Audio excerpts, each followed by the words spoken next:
ప్రభునామానికి స్తోత్రములు. ఈ Sunday morning దేవుని యొక్క సన్నిధిలోనికి మనందరం కూడా వచ్చి ఆయనను స్తుతించి ఆరాధించడానికి దేవుడు మనకు ప్రశస్త సమయంను అనుగ్రహించారు. అందును బట్టి దేవునికి మనందరం కూడా కృతజ్ఞతాస్తుతులు చెల్లించాల్సి ఉంటుంది. ఈ నవంబర్ మాసంలో 3వ ఆదివారం మనందరం కూడా సజీవంగా దేవుని సన్నిధిలోనికి రావడానికి కృప చూపించారు. మనం దేవుని యొక్క చిత్తంలో ఉన్నాం గనక who are we and who is God unto us, what are we to do to God in order to worship him అనే విషయాలన్నింటినీ కూడా మనం జ్ఞాపకం చేసుకోవడానికి దేవుని యొక్క సన్నిధిలోనికి రావాల్సి ఉంటుంది ఆదివారమే. సో ఈ ఆదివారం మనం దేవుని యొక్క మాటలను ధ్యానించడానికి దానియేలు గ్రంథం చివరి అధ్యాయంలోనికి వచ్చి ఉన్నాము.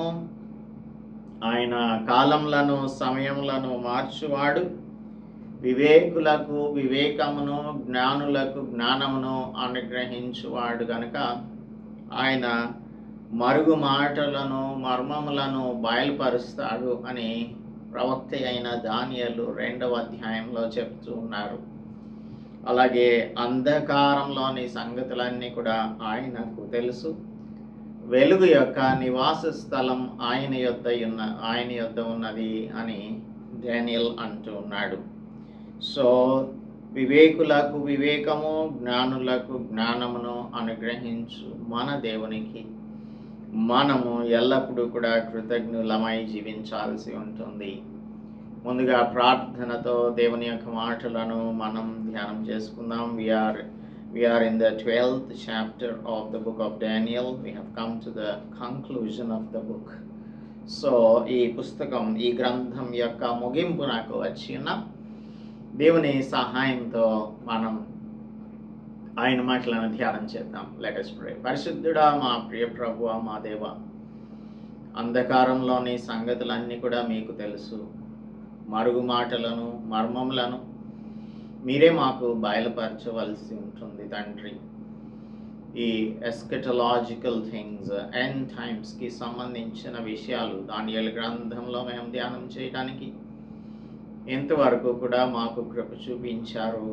ఈ గ్రంథం యొక్క చివరి భాగంలోనికి మేము వచ్చి ఉన్నాము ప్రభువా. సో ఈ మాటలను మేము ధ్యానించుచుండగా మీ ఆత్మ నడిపింపును మాకు అనుగ్రహించమని మీ కుమారుడును మా రక్షకుడును అయిన యేసుక్రీస్తు పరిశుద్ధ నామములో ప్రార్థించి స్తుతించి కనపరిచి వేడుకుంటూ ఉన్నాము మా పరమ తండ్రి, ఆమేన్. దేవుని నామానికి స్తోత్రం. అందరికీ కూడా వందనాలు. దేవుని యొక్క మహాకృప చొప్పున ఈ నవంబర్ మాసంలో మరి ఒక ఆదివారం దేవుని యొక్క మాటలు ధ్యానించుటకు దేవుడు మనకు ప్రశస్త సమయమును అనుగ్రహించారు. అందును బట్టి ఆయనకు కృతజ్ఞతాస్తుతులు చెల్లించుచున్నాము. దానియేలు గ్రంథం 12వ అధ్యాయం 9వ వచనం నుంచి మనం ఈరోజు ధ్యానం చేయబోతూ ఉన్నాము. Let us turn our Bibles to the book of Daniel, chapter 12. Let us see verse 9. అతడు ఈ సంగతులు అంత్యకాలం వరకు మరుగుగా ఉండునట్లు ముద్రింపబడినవి గనక దానియేలు నీవు ఊరకుండుము అని చెప్పాను. దేవుడు తన పరిశుద్ధ వాక్యం మన వినికిడిలో దీవించునుగాక. ఇంతకుముందు వచనంలో దీనికి నేను వింటిని గాని గ్రహింపలేకపోతేని నా ఏలినవాడా వీటికి అంతమేమని అడిగాడు దానియేలు. అడిగినప్పుడు అంత్యకాలం వరకు కూడా మరుగుగా ఉండునట్లు ముద్రింపబడినవి. దానియేలు నీవు ఊరకుండుము అని తెలుగులో రాసి ఉంది, కానీ గో ఆన్ యువర్ వే అని ఇంగ్లీష్లో ఉంటుంది. అంటే you go ahead toward your goal. అపోస్తలుడు పాల్ ఫిలిపియన్స్కి రాస్తూ 3:14 చెప్తాడే, గురి వద్దకు పరిగెత్తటం గురించి. గురి వద్దకు పరిగెత్తాల్సి ఉంటుంది. కాబట్టి ప్రతి క్రైస్తవుడు కూడా గురి వద్దకు పరిగెత్తాల్సి ఉంటుంది. దానియేలు కూడా తన యొక్క గురి వద్దకు పరిగెత్తం అని చెప్పి దేవుడు అంటున్నాడు. ఇక్కడ ఊరకుండుము అని ఉంది, కానీ మనం మన యొక్క క్రైస్తవ జీవితాన్ని కంటిన్యూ చేయవలసి ఉంటుంది. అంతం వరకు మనం నిలిచి ఉంటేనే కానీ మనం రక్షింపబడము. అంతం వరకు సహించగలిగితేనే మనం రక్షింపబడతాము అని మత్తయి సువార్త 24వ అధ్యాయం 13వ వచనం చెప్తూ ఉంది. సో అంతం వరకు మనం తెలుసుకున్న దానిని, దేవుడు మనకు తెలియచేసిన వాటన్నింటినీ కూడా అర్థం చేసుకుంటూ ఆయన మార్గంలో జీవించడం అనేది క్రైస్తవులు చేయవలసిన పని. Go on your way are press towards your goal. మన గురి వద్దకు మనం పరిగెత్తాలి అని దేవుడు తెలియజేస్తూ ఉన్నాడు. 12:4లో చెప్పాడు కదా, ఏమనంటే, దానియేలు నీవు ఈ మాటలను మరుగు చేసి అంత్యకాలం వరకు ఈ గ్రంథమును ముద్రింపుము. చాలామంది నలుదిశల సంచరించినందున తెలివి అధికమగును అని నాతో మాట్లాడు గబ్రియేలు అను అతడు చెప్పాను. సో చాలామంది నలుదిక్కుల సంచరించినందున, ఈ నలుదిక్కుల సంచరించడం అంటే the people who will search for the things of the Lord, or the things of the spiritual things. వీటిని ఎవరైతే తెలుసుకోవాలని వెతుకుతారో వారికి ఈ విషయాలన్నీ కూడా బయలుపరచబడతాయి. సో దానియేలు ఉంటున్న టైంలో వీటిని రివీల్ చేయడం అనేది దేవుని యొక్క చిత్తం కాదు, కానీ అంత్యకాలం వరకు ముద్రించాలి అని చెప్తున్నాడు. సో దీస్ కన్సీల్డ్ వర్డ్స్, ఈ ముద్రింపబడిన మాటలు చివరి దినములలో, ఎండ్ టైమ్స్లో ఎవరైతే ఆయన కొరకు వెతుకుతారో వారికి దేవుడు బయలుపరుస్తాడు అని చెప్తూ ఉన్నాడు దేవుడు. So the things that are concealed will be revealed to the people in the end times.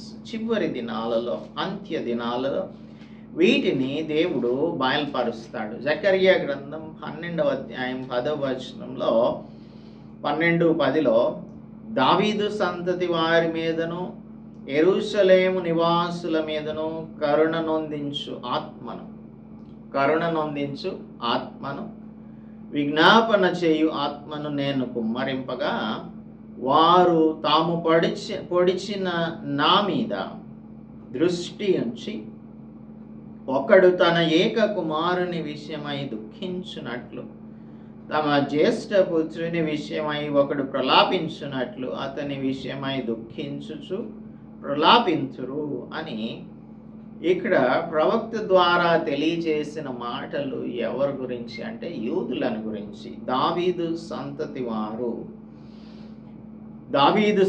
వారి మీద, యెరూషలేము నివాసుల మీద అని అంటే అప్పుడు అంత్య దినాలలో జీవించబోతున్న యూదుల మీద దేవుడు కరుణ నొందించు ఆత్మను, విజ్ఞాపన చేయు ఆత్మను కుమ్మరించినప్పుడు వారు ఆయన నిమిత్తం ప్రలాపిస్తారు అని చెప్తున్నారే, అది ఆ సమయంలో జీవించే యూదులను గురించి చెప్పబడుతున్నటువంటి మాట. వారికి మాత్రమే ఈ విషయాలు బయలుపరచబడతాయి. అప్పటి వరకు వీటిని ముద్రించి ఉంచాలి అని చెప్తూ ఉన్నాడు. అనేకులు, సో హియర్ అనేకులు అని అంటే మెనీ పీపుల్ అంటే దీస్ ఆర్ ద జ్యూస్. అనేకులు, మేబీ చాలా మంది ఏం చెప్తూ ఉంటారంటే 1/3 of the Jews who will experience the testing and purging of the great tribulation. మహాశ్రమల కాలంలో జీవించే యూదులలో 1/3 వంతు వారు మెస్సియా కొరకు ప్రలాపించే వారిగా ఉంటారు. So those people who will recognise the messiah Christ Jesus and those who respond and repent will be refined during the 3.5 year tribulation period. కనుక ఈ 3.5 సంవత్సరాల మహాశ్రమల కాలంలో, 7 సంవత్సరాల శ్రమల కాలంలో 3.5 సంవత్సరాలు అంత్యక్రీస్తు యూదులతో ఒక ఒప్పందాన్ని చేసుకుంటాడు. మొదటి 3.5 సంవత్సరాలు అయిపోయిన తర్వాత ఆ ఒప్పందాన్ని బ్రేక్ చేస్తాడు. యూదులను పర్సిక్యూట్ చేయడం మొదలు పెడతాడు. అప్పుడు ఇటువంటి గొప్ప శ్రమ వారికి కలుగుతుంది, యూదులకు కలుగుతుంది అని ఇంతకు ముందే మనం చదువుకున్నాము.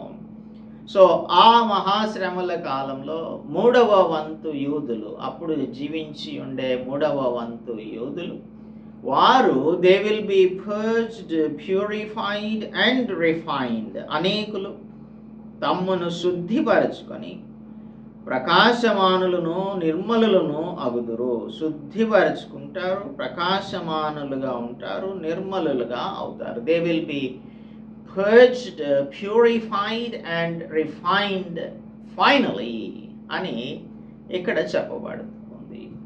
జకర్యా గ్రంథంలోనే మరలా మనం ఒకసారి చూసినట్టయితే 13వ అధ్యాయంలో 8వ వచనం చూద్దాము. 13:8 జకర్యా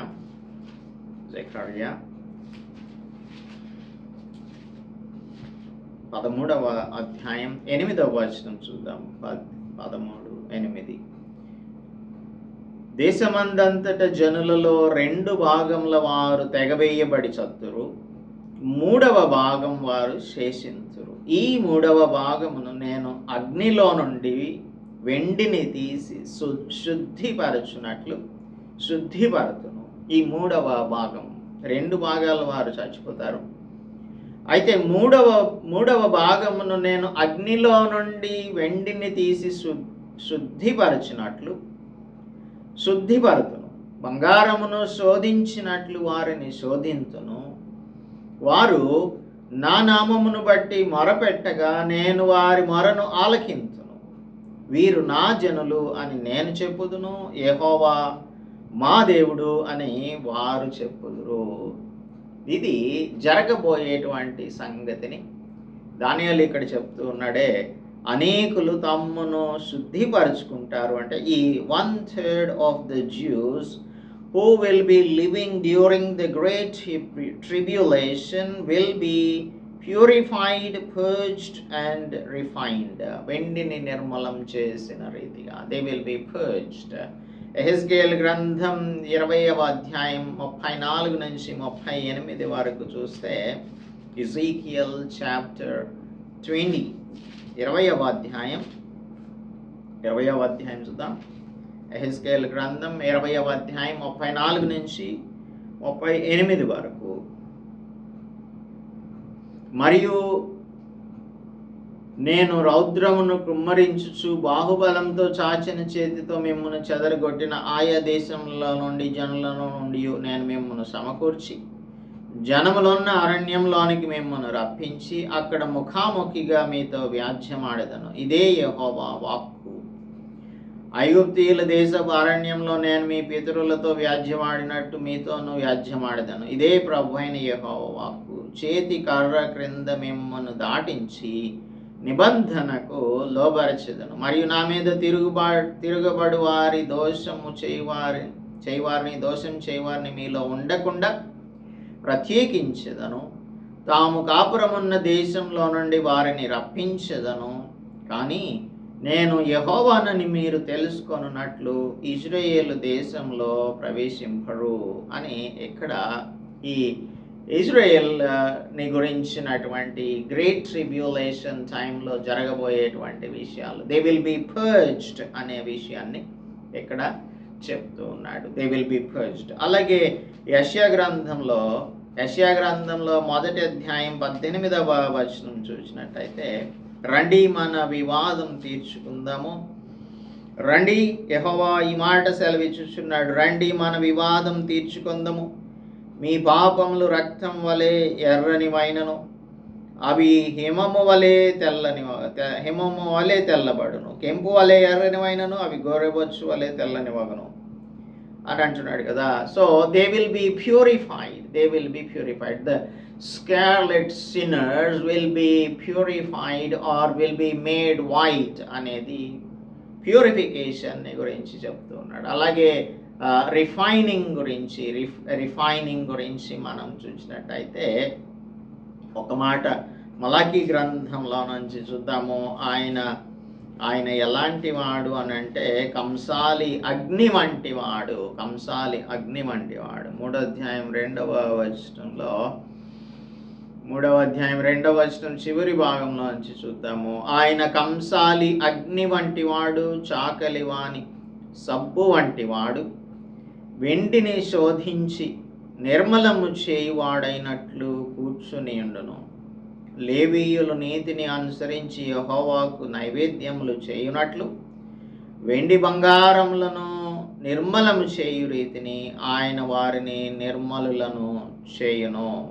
సో ప్రభువు ఆయన తన యొక్క దూతను పంపుచున్నాడు. ఇదిగో ఆయన వచ్చుచున్నాడు, సైన్యములకు అధిపతియగు యెహోవా సెలవిచ్చుచున్నాడు అని ఇక్కడ మలాకీ గ్రంథంలో చెప్తూ ఉన్నాడు. They will be refined.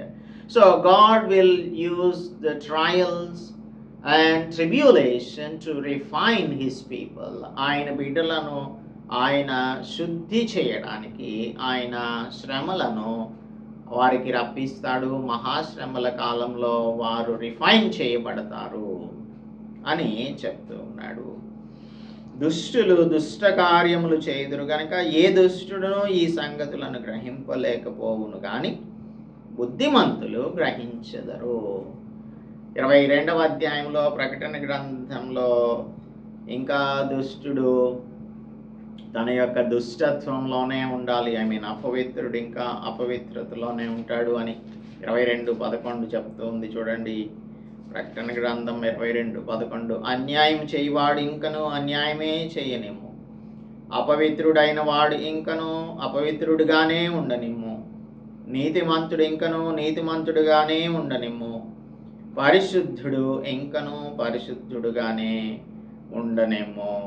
ఇదిగో త్వరగా వచ్చుచున్నాను, వాని వాని క్రియల చొప్పున ప్రతి వానికి ఇచ్చుటకు నేను సిద్ధపరచిన జీతం నా యొద్ద ఉన్నది.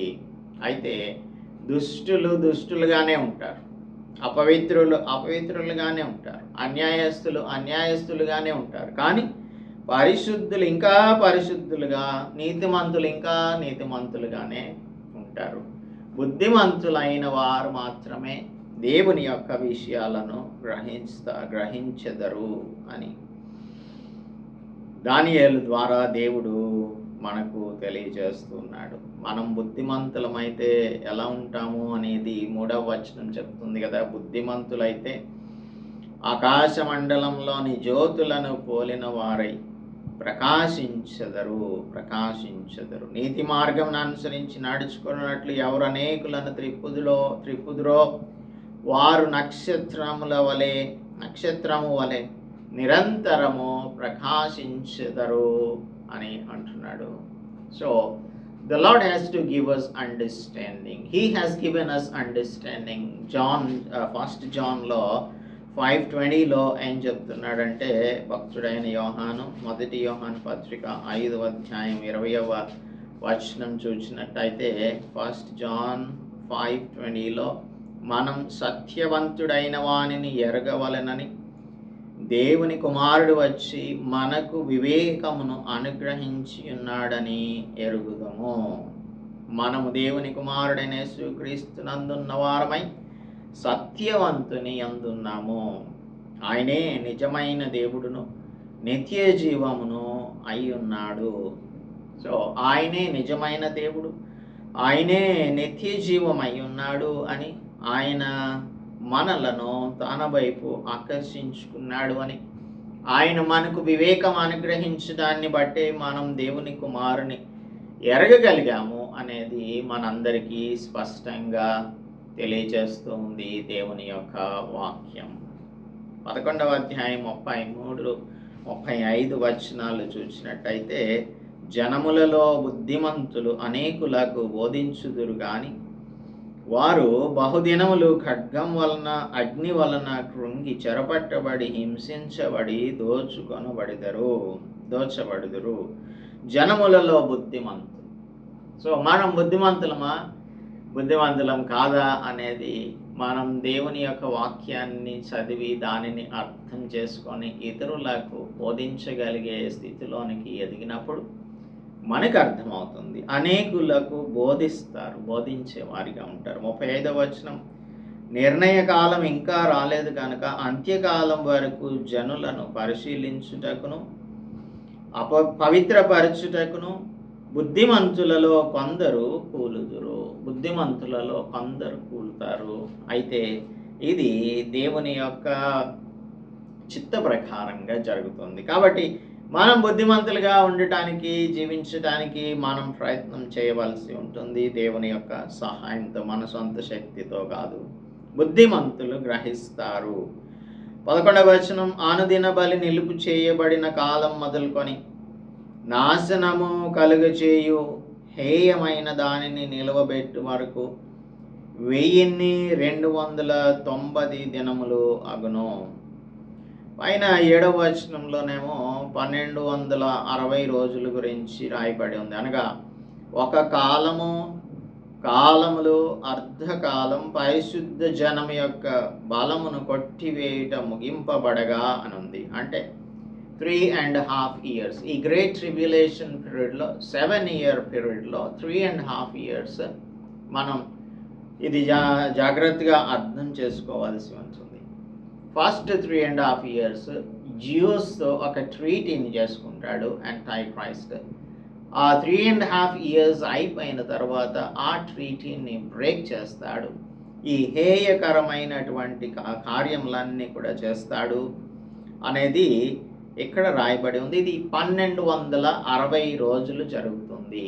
కానీ ఇక్కడ 1290 రోజులు, 1290 దినములు అంటే ఇప్పుడు మనం 3.5 yearsకి 2260 days వస్తుంది. అంటే 1260 రోజులు వస్తుంది. మరి 30 రోజులు ఏంటి అనే దానికి మనం ఎక్స్ప్లెనేషన్ని చూద్దాం. అయితే this is a term that is difficult to discern or understand. అనుదిన బలి నిలుపు చేయబడిన కాలం అనేది that shows the beginning of the tribulation. The beginning is clear. మనకు 9వ అధ్యాయం 26, 27 వచనాలలో చెప్పబడుతున్నటువంటి మాటలను చూసినట్టయితే 9వ అధ్యాయం 26, 27 వచనాలు, ఈ 62 వారములు జరిగిన పిమ్మట ఏమీ లేకుండా అభిషిక్తుడు నిర్మూలము చేయబడును. వచ్చునట్టి రాజు యొక్క ప్రజలు పవిత్ర పట్టణమును పరిశుద్ధ ఆలయమును నశింపచేయుదురు అని ఉంది కదా. ఇది ఇక్కడ మనకు 70 week ప్రాఫెసీలో 62 వారములు అనేది ఒకటి, 7 వారములు అనేది ఒకటి. సో టోటల్గా 62 + 7 69 weeks, 69 వారములు పూర్తి అయిపోయింది. 70వ వారం మొదలు ఇక్కడ మనకు తెలియచేయబడుతుంది. 62 వారములు తొందరగల సమయములందు పట్టణపు రాజవీధులు కందకములు మరలా కట్టబడును అని 25వ వచనం. ఈ 62 వారములు జరిగిన పిమ్మట అభిషిక్తుడు నిర్మూలన చేయబడును. వచ్చునట్టి రాజు అనేది ఈ యాంటై క్రైస్ట్కి రిలేటెడ్గా చెప్పబడింది.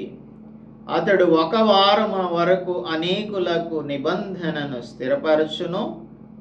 27వ వచనం, 1 వారం వరకు అనేకులకు నిబంధనను స్థిరపరచును.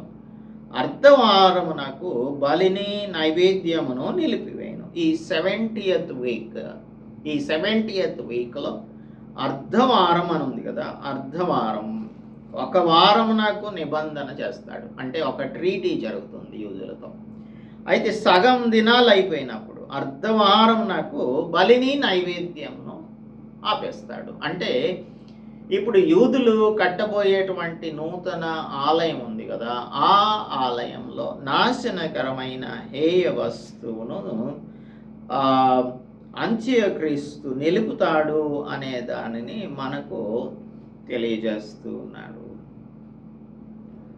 8వ అధ్యాయం 14వ వచనం చూసినట్టయితే, అందుకతడు 2300 దినముల మట్టుకే అని నాతో చెప్పుట అని ఆయన నాతో చెప్పాను. అప్పుడు ఆలయ పవిత్రతను గూర్చిన తీర్పు తీర్చబడను అని రాయబడి ఉంది. So the little horn or the antichrist. ఇంతకుముందు మనం యాంటియోకస్ ఎపిఫనీస్ అనే వాడు ఒక ప్రీఫిగర్డ్ ఈవెంట్గా or the actions that were made by or done by the king called Antiochus Epiphanes అనేవి ఇవి ప్రీఫిగర్డ్గా మనకు పూర్వరూపంగా చూపించబడ్డాయి 8వ అధ్యాయంలోనూ 11వ అధ్యాయంలోనూ. అయితే ఇక్కడ మనకు ఒక ప్రశ్న రావచ్చు, ఏంటిది ఈ 1260 అని ఒక చోట, 1290 అని ఒక చోట, 1335 రోజులని ఇంకొక చోట, 12th verseలో ఇక్కడ రాయబడి ఉంది కదా. ఇవన్నీ కూడా ఏంటి అనేది చాలామందికి అర్థం కాదు. రెవల్యూషన్లోనేమో 1260 రోజులు అని రాయబడి ఉంటుంది. ఇదంతా కూడా అంత కన్ఫ్యూజన్ లాగా కనిపిస్తూ ఉంటుంది అని అనుకుంటూ ఉంటారు. ఇదేం లేదు, 1260 రోజులు half of the 7-year tribulation period, అంటే 3.5 years. సెకండ్ హాఫ్ ఏమో 3.5 years అక్కడ గ్రేట్ ట్రిబ్యులేషన్ జరుగుతుంది అనే దానికి సూచనగా ఉంటుంది. సో 11వ అధ్యాయంలో 1290 రోజులలో నుంచి 1260 రోజులు మనం తీసేసినట్టయితే 30 రోజులు డిస్క్రిపెన్సీ కనిపిస్తుంది. లేదు అంటే 12వ వచనంలో 1335 దినములు తాలుకొని కనిపెట్టువాడు ధన్యుడు అని రాయబడి ఉంది కదా. దీనికి మనం ఏ విధంగా సమరైజ్ చేయొచ్చు అంటే,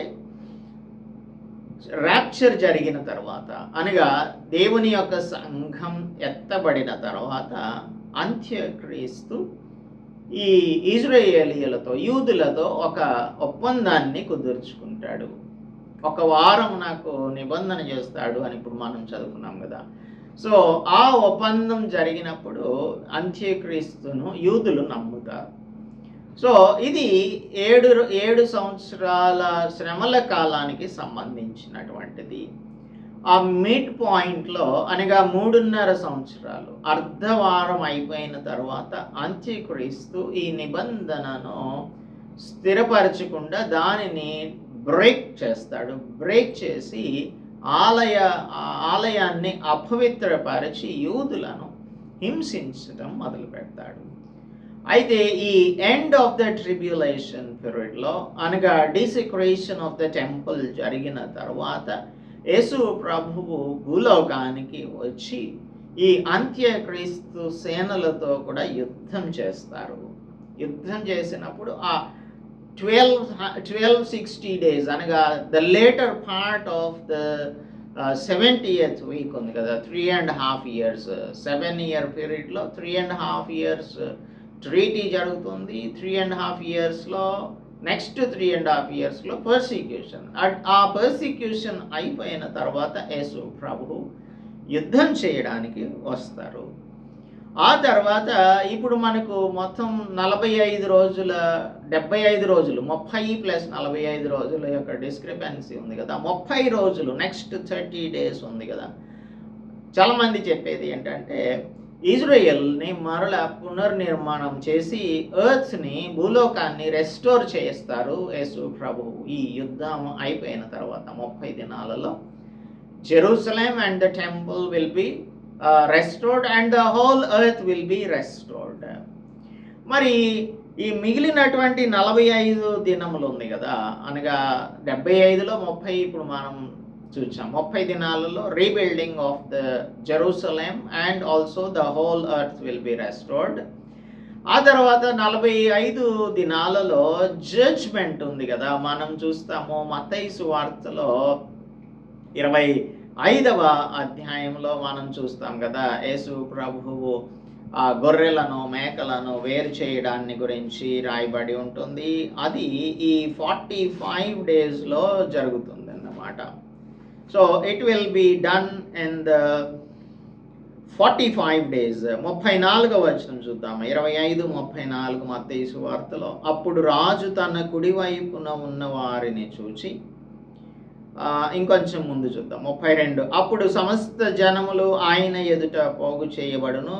గొల్లవాడు మేకలలో నుండి గొర్రెలను వేరుపరచినట్లు ఆయన వారిని వేరుపరచి తన కుడి వైపున గొర్రెలను ఎడం వైపున మేకలను నిలబెట్టును. అప్పుడు రాజు తన కుడి వైపున ఉన్న వారిని చూచి, నా తండ్రి చేత ఆశీర్వదింపబడిన వారులారా, రండి, లోకం పుట్టినది మొదలుకొని మీ కొరకు సిద్ధపరచబడిన రాజ్యమును స్వతంత్రించుకొనుడి అని చెప్తున్నారు కదా. సో ఇక్కడ ఈ great judgement, great white throne judgement జరుగుతుంది కదా. అది ఈ 45 డేస్లో ఇజ్రాయేలునకు దేవుని బిడ్డలకు వ్యతిరేకంగా ఎవరైతే చేశారో వారందరికీ దేవుడు యేసు ప్రభు తీర్పు తీరుస్తాడు. ఆ తర్వాత the beginning of the millennial, వెయ్యేండ్ల పాలన ప్రారంభం నాకు ముందు వచనమే ఈ 34వ వచనం. ఏంటది? నా తండ్రి చేత ఆశీర్వదింపబడిన వారులారా, రండి, లోకం పుట్టినది మొదలుకొని మీ కొరకు సిద్ధపరచబడిన రాజ్యమును స్వతంత్రించుకొనుడి అని అంటున్నాడు కదా. ఇక్కడ చూద్దాము 12వ వచనంలో, 1335 దినములు తాళుకొని కనిపెట్టుకొనువాడు ధన్యుడు. వారిని దేవుడు లోకం పుట్టినది మొదలుకొని మీ కొరకు సిద్ధపరిచిన రాజ్యంను స్వతంత్రించుకోండి అని వారందరికీ కూడా మనందరికీ కూడా దేవుడు చెప్తాడు. అప్పుడు ఈ మిలేనియం, వెయ్యేండ్ల పాలన ప్రారంభం అవుతుంది. As it is told in the book of Revelation chapter 20 verse 3. ఆ 1000 సంవత్సరములు గడిచి వరకు ఇక జనములను మోసపరచకుండానట్లు అగాధమును మూసి దానికి ముద్ర వేసను అని రాయబడి ఉంది కదా. సో ఇది మనకు తెలియజేస్తున్నటువంటిది 5-6 వచనాలు. ఆ 1000 సంవత్సరములు గడిచి వరకు కడమ మృతులు బ్రతకలేదు. అయితే ఇది మొదటి పునరుద్ధానం. ఈ మొదటి పునరుద్ధానంలో పాలుగల ధన్యులను పరిశుద్ధులను, పాల్గల వారు ధన్యులను పరిశుద్ధులనై ఉందురు. ఇట్టు వారికి రెండవ మరణం మీద అధికారం లేదు. వీరు దేవునికిని క్రీస్తునకును యాజకులై క్రీస్తుతో కూడా 1000 సంవత్సరములు రాజ్యం చేయుదురు. నీవు అంత్యం వరకు నిలకడగా ఉండిన ఎడల విశ్రాంతి నొంది కాలాంతమందు నీ వంతులో నీవు చేరదవు అని దేవుడు దానియేలు నాకు తెలియజేస్తూ ఉన్నాడు. సో అంతం వరకు సహించేటువంటి వారు, మత్తయి సువార్త 24:13లో అంతం వరకు సహించువాడు రక్షింపబడును. So there will be rest, resurrection and reward. This is the end of the book of Daniel. So ఈ గ్రంథం మనకు అనేకమైన ఎస్కెటాలాజికల్ థింగ్స్ని బోధించింది, నేర్చుకున్నాము.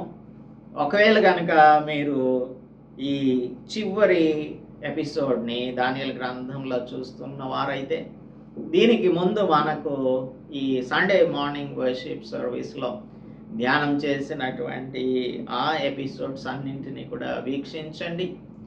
Then we will have a clear cut understanding of the book of Daniel. కాబట్టి ఈ గ్రంథంలో దేవుడు రాయించినటువంటి ఈ మరుగు మాటలను లేదంటే మర్మములను వివేకము గల వారంగా, దేవుని యొక్క జ్ఞానం కలిగిన వారంగా అర్థం చేసుకొనుటకు దేవుడు మనందరికీ కూడా సహాయం చేయనుగాక. ఆయన త్వరలో రాబోతున్నాడు. ఆయన వచ్చినప్పుడు మన కొరకు ఆయన సిద్ధపరిచిన రివార్డ్స్ని ఆయన మనకు అనుగ్రహిస్తారు. అంతం వరకు మనం నిలకడగా ఉంటే ఆయన మనకు నిత్య జీవాన్ని అనుగ్రహిస్తారు. ఆ నిత్య జీవానికి వారసులము అవడానికే దేవుడు మనలను పిలుచుకున్నాడు. అందుకని దేవునికి మనం నమ్మకస్తులంగా జీవిస్తూ, దేవుని కొరకు నీతిమంతులంగా జీవిస్తూ, ఆయన యొక్క రాకడ కొరకు ఎదురు చూచేవారంగా ఉండునట్లు దేవుడు మనందరికీ కూడా సహాయం చేయనుగాక. ఆమేన్.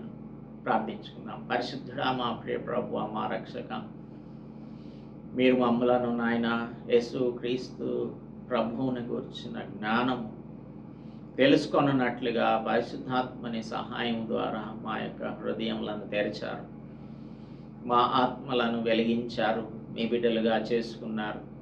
నీతిమంతులు ఇంకనూ నీతిమంతులుగాను, పరిశుద్ధులు ఇంకనూ పరిశుద్ధులుగాను జీవించడానికి ప్రభువా మీరు కృప చూపిస్తారు అని ఈ బుక్ ఆఫ్ రెవల్యూషన్లో చదువుకున్నాం. ప్రభువా, అంత్యకాలంలో ఇంకా అన్యాయం చేసేవారుగాను, అలాగనే నాయన దుష్టులు ఇంకనూ దుష్టత్వంలోనే ఉంటూ ఉండగా నీ బిడ్డలమైన మేము జ్ఞానవంతులంగా, నీతిమంతులంగా, పరిశుద్ధులంగా జీవించుచు మీ కుమారుని రాకడు కొరకు ఎదురు చూసే వారంగా ఉండునట్లు మాకందరికీ సహాయం అనుగ్రహించుమని క్రీస్తు యేసు పరిశుద్ధ నామంలో ప్రార్థించి స్తుతించి ఘనపరిచి వేడుకుంటున్నాము మా పరమ తండ్రి, ఆమేన్. దేవుని నామానికి స్తోత్రం.